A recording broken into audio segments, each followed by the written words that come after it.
સ્તવન કરું, સ્તવન કરું, સ્તવન કરું ઈસુ તારું. વચન સુણીને ગ્રહણ કરું સહુ, તેને પંથે ચાલુ. સ્તવન કરું, સ્તવન કરું, સ્તવન કરું ઈસુ તારું. કેમ છો મિત્રો? આજના દિવસની સલામ.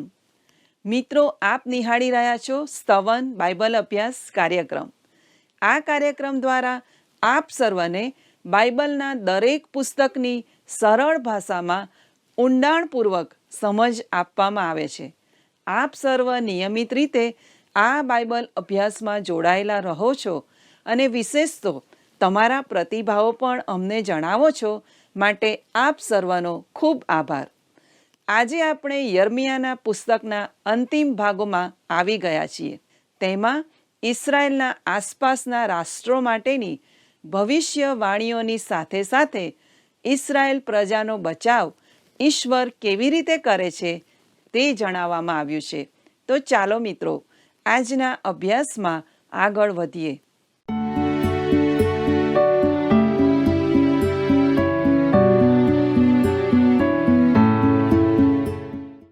પ્રિય દર્શક મિત્રો, હું આપ સર્વનું સ્તવન કાર્યક્રમમાં સ્વાગત કરું છું. સ્તવન કાર્યક્રમ એક પદ્ધતિસર બાઇબલ અભ્યાસ કાર્યક્રમ છે, જેમાં આપણે બાઇબલના દરેક પુસ્તકોનો, દરેક અધ્યાયનો અને દરેક કલમનો બહુ જ ઊંડાણપૂર્વક અને ચોક્કસ રીતે અભ્યાસ કરીએ છીએ, જેથી તમે સરળતાથી તેને સમજી શકો. બાઇબલમાં કુલ 66 પુસ્તકો છે, જેને 2 વિભાગમાં વહેંચવામાં આવ્યા છે: જૂનો કરાર અને નવો કરાર. જૂના કરારમાં 39 પુસ્તકો અને નવા કરારમાં 27 પુસ્તકો છે. મૂળભૂત રીતે જૂનો કરાર હિબ્રુ ભાષામાં અને નવો કરાર ગ્રીક ભાષામાં લખવામાં આવ્યો છે.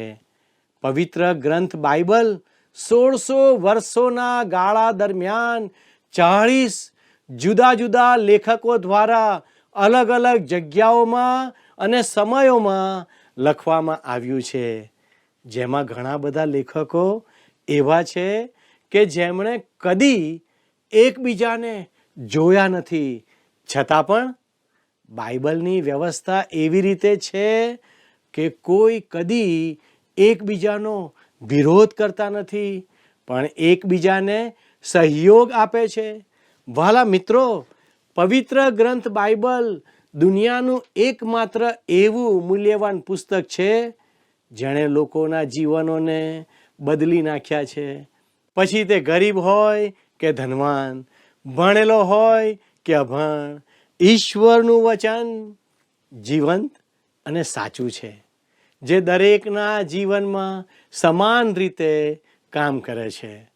આ દુનિયામાં ઘણા બધા લોકોએ પ્રભુ ઈસુના પ્રેમનો અનુભવ કર્યો છે.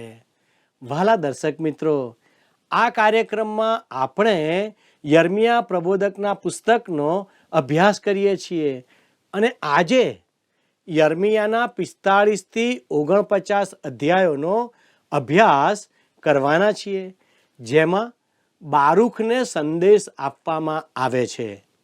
વહાલા દર્શક મિત્રો, જીવનમાં હતાશા અને નિરાશાના સમયમાં આપણે નાસીપાસ થઈ જઈએ છીએ, પણ પ્રભુ ઈસુ આપણને આશા અને ખાતરી આપે છે કે હિંમત રાખો, હું સદા તમારી સાથે છું, હું તમને મૂકી દઈશ નહીં કે તજી દઈશ નહીં.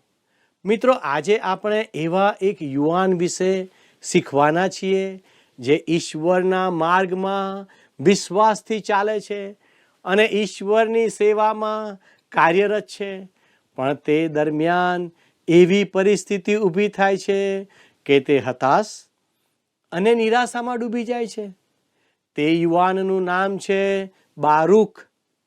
તે યર્મિયા પ્રબોધકનો પ્રિય મિત્ર, સહાયક અને લેખક છે. યર્મિયા બારૂક પાસે ઈશ્વરે આપેલા સંદેશાઓ અને ભવિષ્ય વચનો લખાવે છે. યર્મિયાના 36મા અધ્યાયમાં ઈશ્વરે યહૂદિયાના રાજ્ય અને રાજા માટે જે ચેતવણીઓ અને ભવિષ્ય વચનો આપ્યા હતા તે યર્મિયા પ્રબોધકે બારૂક પાસે લખાવ્યા હતા. તે તેણે યહૂદિયાના રાજા યહોયાકીમને વાંચી સંભળાવ્યા ત્યારે રાજાએ ગુસ્સે થઈને તે વચનો આગમાં બાળી નાખ્યા, જેની નોંધ યર્મિયા પ્રબોધકના પુસ્તકના 36મા અધ્યાયની 23મી કલમમાં મળી આવે છે.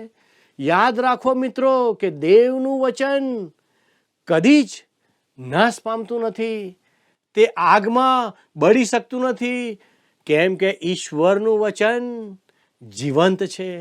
જીવન આપનાર ઈશ્વરે પ્રભુ ઈસુ ખ્રિસ્તમાં તે પૂર્ણ કર્યું છે. ભાલાઓ, રાજા યર્મિયા પ્રબોધક અને બારૂક પર ગુસ્સે થયો હતો, માટે રાજાના અધિકારીઓએ બારૂકને કહ્યું, જા, તું અને યર્મિયા સંતાઈ જાઓ, કદાચ રાજા તમારો નાશ કરશે. ત્યારે યુવાન બારૂક હતાશ થઈ જાય છે. તેને એવું લાગ્યું હશે કે હું તો મારા અંગત જીવનની મોજ મજા છોડીને ઈશ્વરની સેવા કરું છું, છતાં મારા પર આ સંકટ આવ્યું. ભાલા મિત્રો, આવો આપણે યર્મિયા પ્રબોધકનું પુસ્તક 45મો અધ્યાય તેની 3જી કલમ વાંચીએ. તે કહ્યું કે મને હાય હાય, યહોવાએ મારા દુઃખમાં દુઃખ ઉમેર્યું છે. હું નિશાસા નાખીને થાકી ગયો છું ને મને કંઈ ચેન પડતું નથી.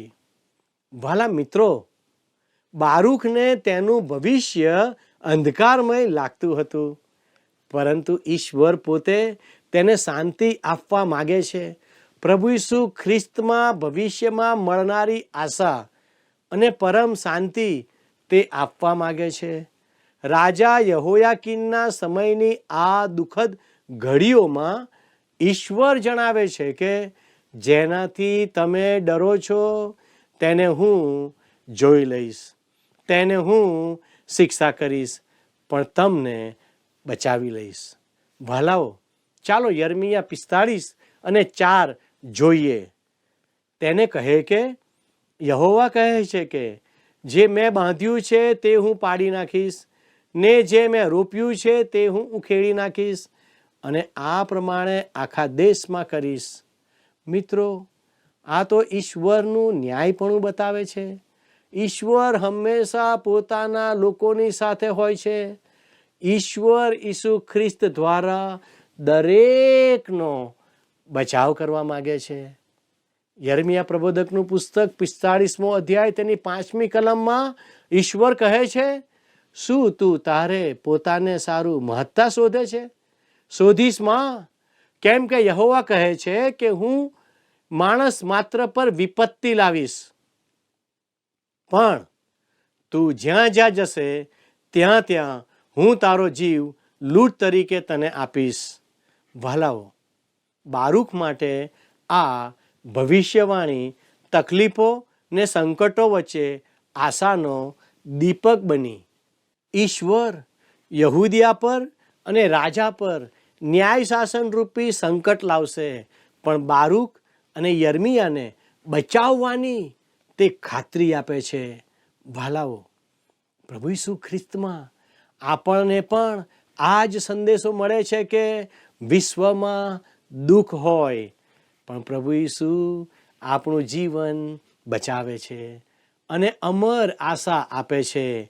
યોહાની લખેલી સુવાર્તા 16મો અધ્યાય 33મી કલમ જણાવે છે કે મારામાં તમને શાંતિ મળે માટે મેં તમને એ વચનો કહ્યા છે. જગતમાં તમને સંકટ છે, પણ હિંમત રાખો, જગતને મેં જીત્યું છે. વાલા મિત્રો, ઈશ્વર આજે આપણ સર્વને આ જ વચનો કહે છે. યર્મિયાના 46 થી 49 અધ્યાયમાં વિદેશી પ્રજાઓ વિરુદ્ધ ઈશ્વરના ન્યાય ચુકાદા વિશે લખ્યું છે. યર્મિયા પ્રબોધકને ઈશ્વરે માત્ર ઇઝરાયલ માટે જ નહીં પણ પ્રજાઓને સારું પ્રબોધક તરીકે નિમ્યો હતો. યર્મિયાનો 46મો અધ્યાય મિસર દેશ વિશે ભવિષ્યવાણી છે. મિસર એટલે ઇજિપ્ત, તે યહૂદિયા દેશની પશ્ચિમે આવેલું છે. વાલાઓ, હવે યર્મિયા પોતાની ઈચ્છા વિરુદ્ધ મિસરમાં છે, કારણ કે યહૂદાના બચેલા લોકોએ ઈશ્વરના અવાજની અવગણના કરીને મિસરમાં આશ્રય લીધો હતો. પણ ખોટા સ્થાનોમાં આશ્રય શોધવા બદલ તેઓએ વિપત્તિઓનો સામનો કરવો પડ્યો. યહૂદિયાના રાજા યહોયાકીમે પોતાના ઈશ્વર યહોવા દેવ પર ભરોસો રાખવાને બદલે મિસર દેશ પર એટલે એક મિત્ર રાષ્ટ્ર પર ભરોસો રાખ્યો. પણ યર્મિયા 46:10 કહે છે, સૈન્યોના પ્રભુ યહોવાનો પોતાના શત્રુઓ પાસેથી બદલો લેવાનો આ દિવસ છે. તરવાર ખાઈને તૃપ્ત થશે ને તેઓનું રક્ત પેટ ભરીને પીશે, કેમ કે સૈન્યોના પ્રભુ યહોવાને ઉત્તર દેશમાં ફ્રાત નદીની પાસે બલિદાન આપવામાં આવે છે. વહાલા દર્શક મિત્રો, મિસરના રાજા ફારૂન નકોનું સૈન્ય ફ્રાત નદી પાસે કાર્કમિસમાં હતું. તેને બાબિલના રાજા નબુખાદનેસ્સારે હરાવ્યું. મિસરનો પરાજય એ તો ઈશ્વરના કાર્યનું પરિણામ હતું. મિસરે જે રીતે યહૂદિયાને હેરાન કર્યું હતું અને તેના પર જુલમ કર્યો હતો, તેને લીધે આ બદલો લેવાનો દિવસ હતો. જે પ્રજાઓ અને લોકોએ ઈશ્વરના સંદેશાનો નકાર કર્યો છે અને તેમના લોકો સાથે દુર્વ્યવહાર કર્યો છે, તેઓને છેવટે ઈશ્વર શિક્ષા કરશે. આજે આપણે પણ યાદ રાખીએ કે ઈશ્વરના સંદેશાનો નકાર ના કરીએ અને ઈશ્વરના લોકો સાથે દુર્વ્યવહાર ના કરીએ. ચાલો યર્મિયા 46:17-19 કલમ વાંચીએ. ત્યાં તેઓએ પોકારીને કહ્યું કે મિસરનો રાજા ફારૂન કેવળ ઘોંઘાટ છે, તેણે આવેલી તક ગુમાવી છે. જે રાજાનું નામ સૈન્યનો દેવ યહોવા છે, તે કહે છે, મારા જીવના સમ તાબોર પર્વત જેવો તથા સમુદ્ર પાસેના કાર્મેલ જેવો તે ખચિત આવશે. હે મિસરમાં રહેનારી દીકરી, તું તારે સારું બંદીવાસની સામગ્રી તૈયાર કર, કેમ કે નોફને બાળી નાખવામાં આવશે, તે વસ્તીહીન તથા ઉજ્જળ થશે. વહાલા દર્શક મિત્રો, હવે આપણે યર્મિયા પ્રબોધકનું પુસ્તક 46મો અધ્યાય 27મી કલમ વાંચીએ. પણ હે મારા સેવક યાકૂબ, તું બીમાં, ને હે ઇઝરાયેલ, તું ગભરાઈશમાં, કેમ કે હું તને દૂરથી તથા તારા સંતાનને તેઓના બંદીવાસના દેશમાંથી છોડાવીશ. યાકૂબ પાછો આવશે ને શાંત તથા સ્વસ્થ રહેશે, કોઈ તને બીવડાવશે નહીં.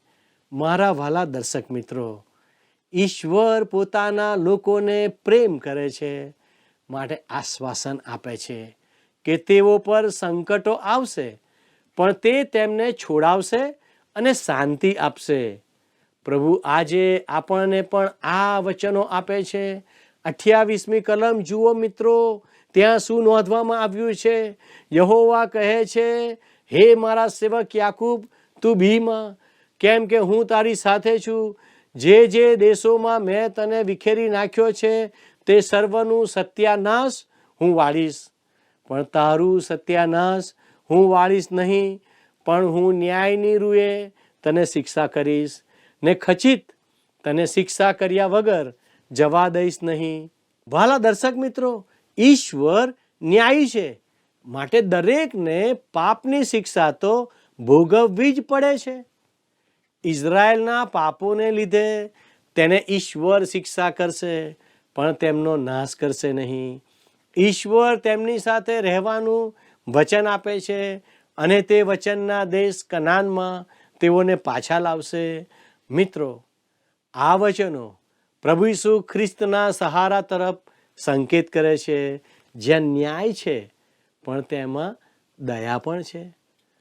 રોમી 11:1 નોંધવામાં આવ્યું છે, શું ઈશ્વરે પોતાના લોકોનો ત્યાગ કર્યો છે? ના મિત્રો, કદી નહીં. પણ ઈશ્વર ન્યાયી છે, તે આપણે યાદ રાખીએ. જો આપણે ઈશ્વરથી વિમુખ થઈશું તો તે આપણને શિક્ષા કરશે, પણ આપણી સાથે રહેશે. તે કદી આપણને મૂકી દેશે નહીં કે તજી દેશે નહીં. હવે આપણે યર્મિયાના 47મા અધ્યાય તરફ જઈએ. તેમાં પલિશ્તી વિશે ભવિષ્યવાણી આપવામાં આવી છે. વાલા મિત્રો, યાદ રાખો, ઈશ્વર અન્યાયને સાંખી લેતા નથી. ઈશ્વર ન્યાયાધીશ છે. આ અધ્યાયમાં ઈશ્વર દુશ્મનો સામે ન્યાય કરે છે. તે વિશે યર્મિયા પ્રબોધક ઈશ્વરના પવિત્ર આત્મા દ્વારા પલિશ્તીઓ માટે ભવિષ્યવાણી કરે છે. પલિશ્તીઓ હંમેશા ઇઝરાયલના શત્રુઓ રહ્યા છે. તે માટે તેમના પર પણ શત્રુઓ ચડી આવશે અને પલિશ્તીઓનો નાશ કરશે. એ ભવિષ્યવાણી યર્મિયા પ્રબોધકે કરી હતી. ચાલો યર્મિયા 47:4 વાંચીએ. કેમ કે એવો સમય આવશે કે જે સમયે સર્વ પલિશ્તીઓને લૂંટવામાં આવશે ને સૂર તથા સિદોનના બચી ગયેલા હરેક મદદગારને કાપી નાખવામાં આવશે. કેમ કે યહોવા પલિશ્તીઓને એટલે સમુદ્ર કાંઠે આવેલા કાફતોરના બચી ગયેલાઓને નષ્ટ કરશે.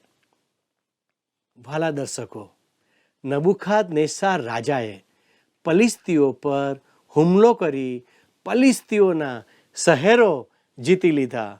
તૂર અને સિદોન યહૂદિયાની ઉત્તર બાજુએ અને કાફતોર ગ્રીસની દક્ષિણમાં આવેલો ટાપુ છે.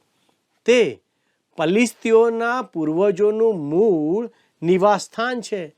આ રીતે ઈશ્વર તેમના પ્રબોધકો દ્વારા ઉચ્ચારાયેલી ભવિષ્યવાણીઓ પૂરી કરીને ન્યાય જાહેર કરે છે. હવે આપણે યર્મિયા 47:5-7 વાંચીએ. ગાઝાનું માથું મૂંડેલું છે. આસ્કલોન એટલે તેઓની ખીણમાંનું જે બચી ગયેલું તે નષ્ટ થયું છે. તું ક્યાં સુધી પોતાને કાપીને ઘાયલ કરશે? હે યહોવાની તલવાર, તું ક્યાં સુધી શાંત નહીં થાય? તું તારા મિયાનમાં પેસ, આરામ લઈને છાની રહે. પણ યહોવાએ તને આજ્ઞા આપી છે તો તું કેમ શાંત રહી શકે? આસ્કલોન તથા સમુદ્ર કાંઠાની વિરુદ્ધ તેણે તલવાર નિર્માણ કરી છે. વાલા દર્શકો, આ આસ્કલોન તે પલિશ્તીઓનું નગર છે જે ઈસવીસન પૂર્વે 604માં બાબિલના રાજા નબુખાદનેસ્સારે નષ્ટ કર્યું હતું. યહોવા હંમેશા પોતાના લોકોનો પક્ષ લે છે અને ભૂંડું કરનારનો ન્યાય કરે છે. હવે યર્મિયાના 48મા અધ્યાયમાં મોઆબ વિશે ભવિષ્યવાણી આપવામાં આવેલી છે. મોઆબ દેશને ઇઝરાયલના શત્રુ તરીકે વર્ણવવામાં આવે છે. યહૂદિયાના રાજા યહોયાકીમે બાબિલની વિરુદ્ધ બળવો કર્યો હતો ત્યારે મોઆબીઓએ યહૂદિયા પર ચઢાઈ કરી હતી.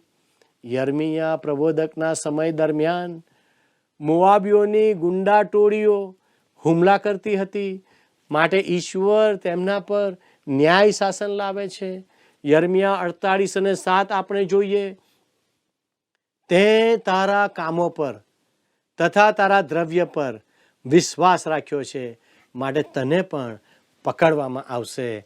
વળી પોતાના યાજકો તથા સરદારો સહિત કમોસ બંદીવાસમાં જશે. વાલા મિત્રો, યાદ રાખો, પોતાના સારા કામો પર અને પોતાના દ્રવ્ય પર ભરોસો રાખનાર કદી જ સફળ થતા નથી. સફળતા તો ઈશ્વરથી જ મળે છે. કમોસ એ તેઓનો દેવ હતો. તેઓ તેના પર ભરોસો રાખતા હતા, પણ તે વ્યર્થ છે. ફક્ત ઈશ્વર પર ભરોસો રાખનારને જ સફળતા મળે છે. આજે ઘણા લોકો પોતાના કાર્યો અને સિદ્ધિઓ પર અને ખાસ કરીને દ્રવ્ય પર ભરોસો રાખે છે. પણ યાદ રાખો કે દ્રવ્ય આપનાર તો ઈશ્વર જ છે. યર્મિયા 48 અને 42 જણાવે છે કે પ્રજા તરીકે મોઆબ રહેશે નહીં, કેમ કે તેણે યહોવાની વિરુદ્ધ બડાઈ મારી છે. મિત્રો, મોઆબના લોકોએ પોતાને ઊંચા ગણ્યા, પણ પ્રભુ ઈસુએ વધસ્તંભ ઉપર સાબિત કર્યું કે વાસ્તવિક મહિમા અને વિનમ્રતા ઈશ્વરના છે. યર્મિયા 48 અને 47 લખ્યું છે, પરંતુ પાછલા દિવસોમાં હું મોઆબનો બંદીવાસ ફેરવી નાખીશ, એવું યહોવા કહે છે. આ પ્રમાણે મોઆબના શાસન વિશેની વાત છે. આ ભવિષ્યવાણી દર્શાવે છે કે ઈશ્વર સ્થાપના કરે છે. તે આજે પણ ખ્રિસ્તમાં આપણને પુનઃસ્થાપિત કરે છે. દેવના ન્યાય વિશેની ભવિષ્યવાણીઓ યર્મિયા દ્વારા આપવામાં આવી. આ માત્ર ઇતિહાસ નથી, પણ તે આજે પણ જીવંત છે. ખ્રિસ્ત ઈસુમાં આપણ દરેકને નાશમાંથી રાહત મળે છે. બારૂક, યર્મિયા અને બચેલા લોકો માટે આશા હતી. તેમજ જો આપણે ઈસુ પર ભરોસો કરીએ છીએ તો આજે આપણે માટે પણ નવા જીવનની આશા છે. મિત્રો, શું તમારી પાસે આ આશા છે? આવો આપણે પ્રાર્થના કરીએ. વહાલા પ્રભુજી, અમે તમારો આભાર માનીએ છીએ, કારણ કે પ્રભુ ઈસુ ખ્રિસ્તમાં તમે અમારા પાપોની ક્ષમા આપી છે. અમારી પ્રાર્થના છે દેવ, તમે અમને મદદ કરો. અમારા જીવનો પર તમારી કૃપા રેડો. તમારો મહિમા પ્રગટ કરો પ્રભુ, અને અમને પાપમાંથી બચાવી લો. અને દેવ, તમે અમને તારણનો અનુભવ કરાવો. અમારા દરેક દર્શક મિત્રોને તમારા ચરણોમાં લાવીએ છીએ, અને તમારી કૃપામાં અમને રાખો. અમારી આ પ્રાર્થના ઈસુના નામમાં માગીએ છીએ. આમેન. વહાલા દર્શક મિત્રો, ઈશ્વર આજનો આશીર્વાદ આપ સર્વને આપો અને આપની સાથે રહો. આમેન.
વહાલા મિત્રો, આજે આપણે શીખ્યા કે બારૂક નામનો યુવાન યર્મિયાનો સહાયક બન્યો અને ઈશ્વરના કાર્યમાં સામેલ થયો. તેના જીવનમાં એવો સમય આવ્યો કે તે નિરાશ પણ થયો, પણ ઈશ્વરે તેને યર્મિયા દ્વારા આશા પૂરી પાડી. યાદ રાખો મિત્રો, ઈશ્વર પોતાના લોકોને પ્રેમ કરે છે અને સંકટમાંથી છોડાવે છે. ઈશ્વર ન્યાયી છે અને તે અન્યાયને સાંખી શકતા નથી. મિત્રો, ઈશ્વરે યર્મિયા પ્રબોધક દ્વારા જે ભવિષ્યવાણીઓ કરી તે પૂરી કરવામાં આવી. ઈશ્વર આજે પણ તેમના વચનોને પૂરા કરે છે. તેથી હંમેશા ઈશ્વર પર ભરોસો રાખો. મિત્રો, અમને આશા છે કે યર્મિયાના પુસ્તકનો અભ્યાસ આપ સર્વને ઈશ્વર વિશે વધારે જાણવામાં મદદરૂપ બન્યો હશે. જો અમને તેની જાણ કરશો તો અમને આનંદ થશે. સંપર્ક માટે અમારો ફોન નંબર છે 94 29 37 56 10 9429375610. આ જ નંબર પર આજના પ્રશ્નનો જવાબ પણ જલ્દીથી મોકલી આપશો. મિત્રો, આજનો અમારો પ્રશ્ન છે, નબુખાદનેસ્સારે કયા વર્ષમાં આસ્કલોન શહેરનો નાશ કર્યો? એ ઈસવીસન પૂર્વે 610, બી ઈસવીસન પૂર્વે 640, સી ઈસવીસન પૂર્વે 614, ડી ઈસવીસન પૂર્વે 604. મિત્રો, ગત પ્રશ્નનો જવાબ છે બી ગદાલિયા. ધન્યવાદ. શું તમને આ કાર્યક્રમ ગમ્યો? અત્યારે જ અમને મિસ કોલ કરો